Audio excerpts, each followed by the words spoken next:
Alam mo na hindi lahat ng bagay sa umpisa ay magaling ka na. Kailangan mong matutunan ang mga bagay bago ka gumaling. Walang totoong wagi kung hindi mo muna naranasan ang matalo. Alam mo, sa pagtatrabaho patungo sa tagumpay ay mahalaga rin ang pagiging bukas sa pagkatuto at pag-unlad. At huwag mong takasan ang mga hamon, kundi harapin ito ng may tapang at ng may lakas ng loob.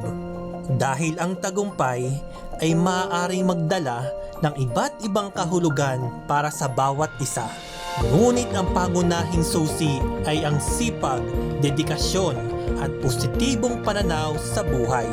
Sa pamamagitan ng iyong pagpupursige at pagiging bukas sa pagbabago, ikaw ay tiyak na makakamtan ang tagumpay na iyong inaasam.